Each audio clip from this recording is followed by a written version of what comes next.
سربراہ سلسلہ عظیمیہ شیخ خواجہ شمس الدین عظیمی فرماتے ہیں کہ لنگر کا مطلب لامحدود شے ہے۔ لنگر اللہ کی شے ہے اور اسے اللہ کی مخلوق کھا رہی ہے۔ اللہ کی رضا حاصل کرنے کے لیے لوگوں کو کھانا کھلانا دراصل ایک ایسا چور دروازہ ہے جس سے بارگاہ رحیمی میں رسائی حاصل کرنے کی کوشش کی جاتی ہے۔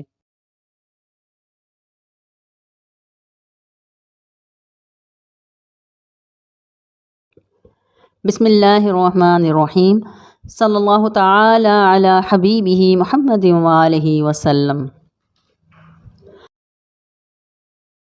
اللہ کے فرمان کے مطابق تمام مخلوق اللہ کا کنبہ ہے۔ اللہ سربراہ ہے، اللہ رب العالمین ہے، پروردگار ہے، پرورش کرنے والا ہے۔ اللہ نے اپنے محبوب صلی اللہ علیہ وآلہ وسلم سے فرمایا، درجات حاصل کرنے والی چیزیں کیا ہیں؟ اللہ کے محبوب نے اللہ کے حکم سے عرض کیا، بلا شرط سب کو کھانا کھلانا، ہر ایک کے ساتھ نرمی سے بات کرنا، راتوں کو ایسے وقت صلاۃ قائم کرنا جب لوگ سوئے ہوئے ہوں۔ ایک بار اللہ کے محبوب صلی اللہ علیہ وآلہ وسلم نے مدینہ منورہ میں فرمایا، اے لوگو، اسلام کا چرچا کرو اور کھانا کھلاؤ اور صلہ رحمی کرو۔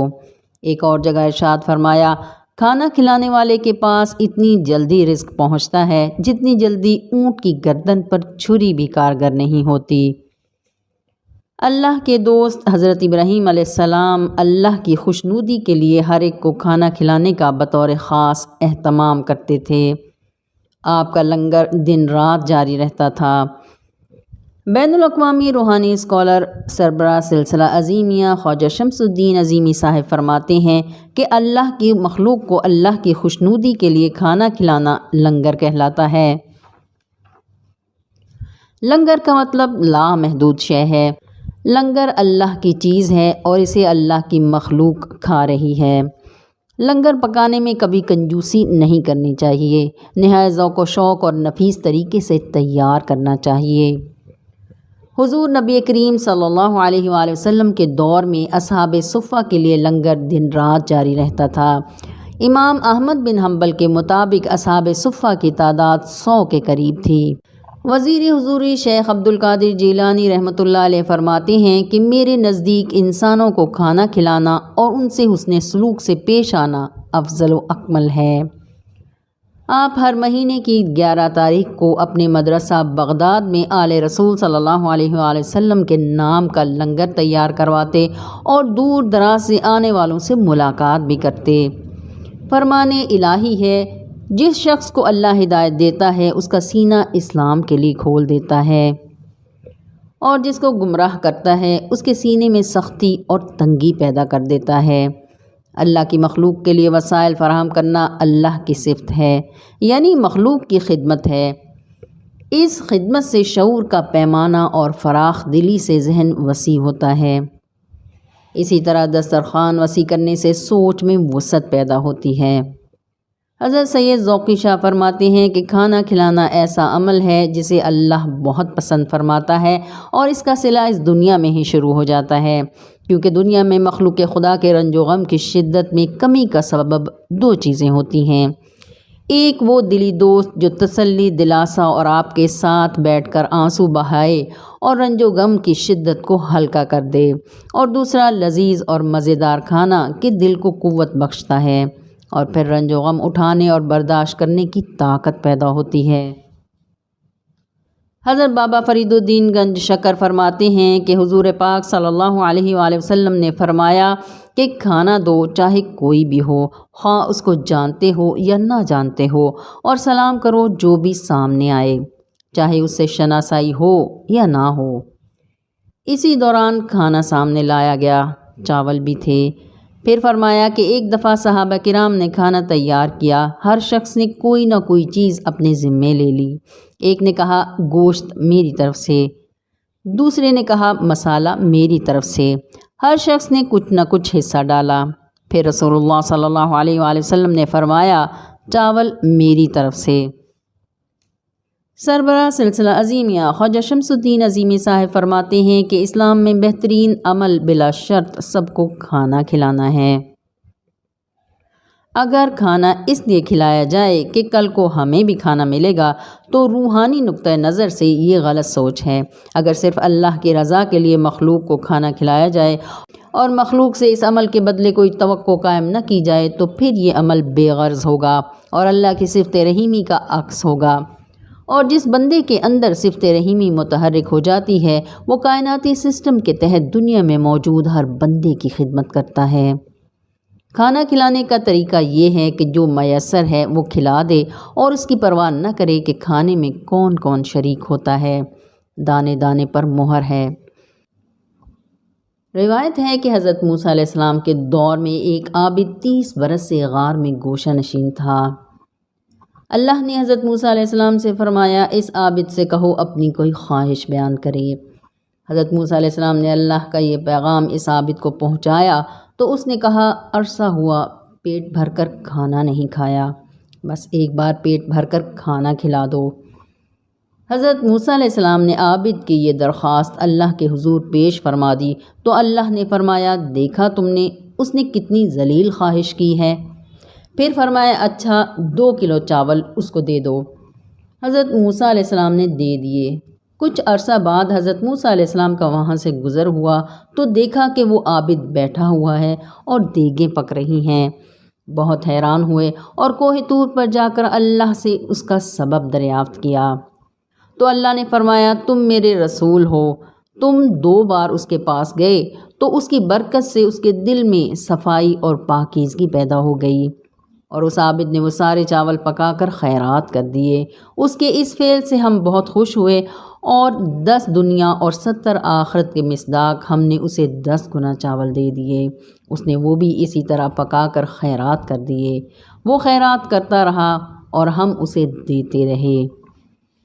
تفسیر عزیزی میں حضرت شاہ عبدالعزیز محدث دہلوی سورہ المدثر کی تفسیر بیان کرتے ہوئے فرماتے ہیں کہ دوزخ برائیوں اور نحوستوں کا مجموعہ ہے، اور عالم میں نحوست کے اسباب 19 چیزوں پر منحصر ہیں۔ 19 کے عدد کی تاثیر عظمت اور بزرگی والی بھی ہے۔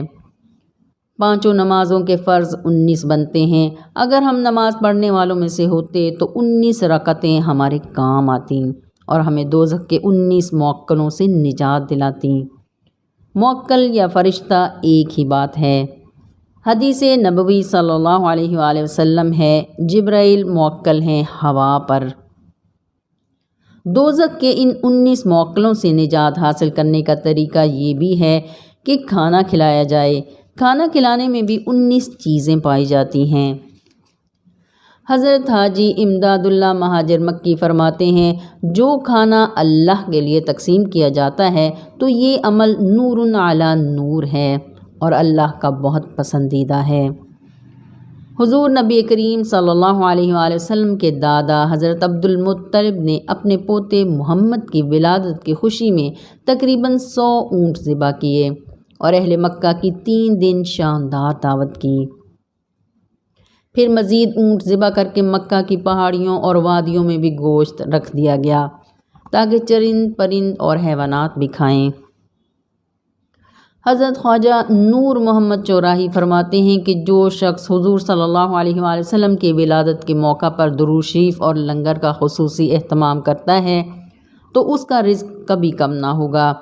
مولا علی کرم اللہ وجہ الکریم ہمیشہ دوسروں کو کھانا کھلانے کا بطور خاص اہتمام فرماتے اور دوسروں کو بھی تاکید فرماتے۔ اسی طرح امام حسن مجتبیٰ علیہ السلام کا مدینہ میں دسترخوان بہت مشہور تھا۔ آپ انواع و اقسام کے کھانے پکواتے اور ہر خاص و عام کو کھلاتے۔ اگر ہم دیکھیں تو تمام اولیاء کرام کی زندگی میں بھی اور ان کے جانے کے بعد بھی ان کا لنگر جاری و ساری رہتا ہے۔ محترم جناب سید سرفراز شاہ اپنی کتاب فقیر رنگ میں فرماتے ہیں کہ فقیر یعنی اللہ والے کی زندگی میں کھانا بنانا اور سرو کرنا دونوں کا بہت عمل دخل ہوتا ہے۔ عموماً یہ دونوں کام فقیر ابتدا میں ہی کر گزرتا ہے، یعنی لنگر بنانا اور تقسیم کرنا۔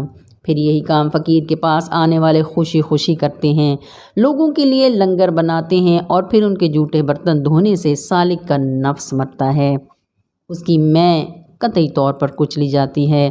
فقیروں کے درباروں پر بھی لنگر جاری رہتا ہے۔ ہندوستان میں نائب رسول فی الہند حضرت خواجہ معین الدین چشتی اجمیری کی درگاہ پر دن رات لنگر جاری و ساری رہتا ہے اور پوری دنیا سے لوگ اجمیر شریف آتے ہیں۔ اسی طرح ہندوستان کے شہر شیرڈی میں بھی شیرڈی والے سائیں بابا کا لنگر بہت وسیع اور منظم طریقے سے تقسیم ہوتا ہے۔ لاہور میں حضور داتا گنج بخش کے مزار پر بھی کم و بیش 10,000 افراد روزانہ کھانا کھاتے ہیں۔ ابدال حق حضور قلندر بابا اولیاء رحمۃ اللہ علیہ کے نانا سید تاج الدین ناگپوری کی درگاہ تاج آباد ناگپور ہندوستان میں ان کا لنگر دن رات جاری رہتا ہے۔ مرشد کریم الشیخ عظیمی بابا جی صاحب فرماتے ہیں کہ لنگر کھانے سے صرف پیٹ نہیں بھرتا بلکہ اس سے بیماروں کو شفا ملتی ہے، مفلس اور ناداروں کی فریاد رسی ہوتی ہے، اور تو اور بے روزگاروں کو روزگار بھی مل جاتا ہے۔ فقیر یعنی اللہ والے کا لنگر کھانے سے فقیر کے اندر کام کرنے والی روشنیاں سالک یا عقیدت مند کے یقین کو تقویت دیتی ہیں، اس سے روحانی صلاحیتوں میں اضافہ ہوتا ہے۔ لنگر کھانے سے گمراہ ہدایت پاتے ہیں، انسانیت کو دوا اور طالبان حق کو راہ ملتی ہے۔ ایک مرتبہ ایک مرید خواجہ شمس الدین عظیمی صاحب کی خدمت میں حاضر ہوا اور معاشی حالات کے خراب ہونے کا تذکرہ کیا۔ آپ نے فرمایا، حضور قلندر بابا اولیاء رحمۃ اللہ علیہ کی 27ویں کا لنگر لائن میں کھڑے ہو کر لیا کریں اور کھایا کریں، انشاءاللہ حالات ٹھیک ہو جائیں گے۔ خوش نصیب ہیں وہ لوگ جن کو اس دربار کے لنگر خانے سے کچھ تبرک مل جائے، اور خوش نصیب ترین ہیں وہ لوگ جو لنگر پکانے کی محنت بھی کرتے ہیں اور لوگوں کا برا بھلا بھی صبر سے سنتے ہیں۔ سلسلہ قلندریہ کے امام حضرت ذوالنون مصری ایک مرتبہ ایک برف پوش علاقے سے گزرے تو دیکھا کہ ایک شخص اناج کے دانے بکھیر رہا ہے۔ بات کرنے پر معلوم ہوا کہ آتش پرست یعنی آگ کی پوجا کرنے والا ہے۔ پوچھا کہ برف پوش علاقے میں دانے بکھیرنے کا کیا مقصد ہے؟ اس نے کہا، پرندوں کو برف میں خوراک کے لیے محنت کرنا پڑتی ہے، اس لیے ان کی مدد کر رہا ہوں۔ آپ نے فرمایا، پرندوں کو اللہ پر یقین ہے، انہیں دانہ مل جاتا ہے۔ وہ بولا، میرے لیے یہی خوشی ہے کہ اللہ میری نیت سے واقف ہے۔ کچھ عرصے بعد حضرت ذوالنون مصری نے اس شخص کو دیکھا اور آپ بہت حیران ہوئے کیونکہ وہ شخص خانہ کعبہ کا وارفتگی کے ساتھ طواف کر رہا تھا۔ طواف کے بعد قریب آیا، سلام کیا اور عرض کیا، دیکھیے پرندوں کے لیے اناج بکھیرنے کا کس قدر خوبصورت پھل ملا کہ اللہ نے دل بدل دیا۔ پھر وہ چلا گیا۔ حضرت ذوالنون مصری نے آسمان کی طرف دیکھا اور عرض کیا، یا اللہ، سالوں تک آگ کی پوجا کرنے والے کو اناج کے چند دانوں کے بدلے میں اتنی بڑی نعمت سے نواز دیا۔